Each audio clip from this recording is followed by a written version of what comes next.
Welcome. If you've ever wanted to share a page link on Instagram using your PC, you're in the right place. With the latest Instagram update, sharing your favorite content is now even more straightforward. Let's walk through the simple steps to do it. First, open the Instagram app on your computer. If you're not logged in yet, enter your credentials and access your account. Once you're in, you'll see your feed filled with posts and videos from the accounts you follow. Next, find the video or page you want to share. You can scroll through your feed or use the search bar at the top to quickly locate a specific account or video. Once you've found the content you want to share, take a moment to make sure it's exactly what you want your friends or followers to see. Now, look for the 3 dots at the top of the video or page.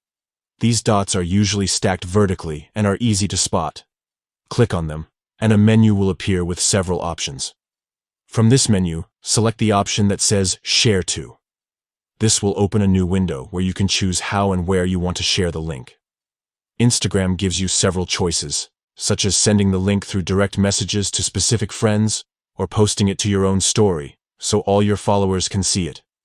Pick the sharing method that works best for you. If you're sending it directly to someone, just click on their name from your contacts list.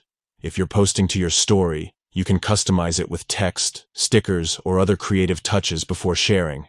Once you've made your selection, follow the prompts to complete the process. If you're sending it as a message, you can add a personal note before hitting send. If you're posting to your story, make it your own before sharing it with your followers. And that's it. You've just shared a page link on Instagram using your PC. This new feature makes it easier than ever to highlight content you love and connect with others. Give it a try and see how simple it is to share what matters to you.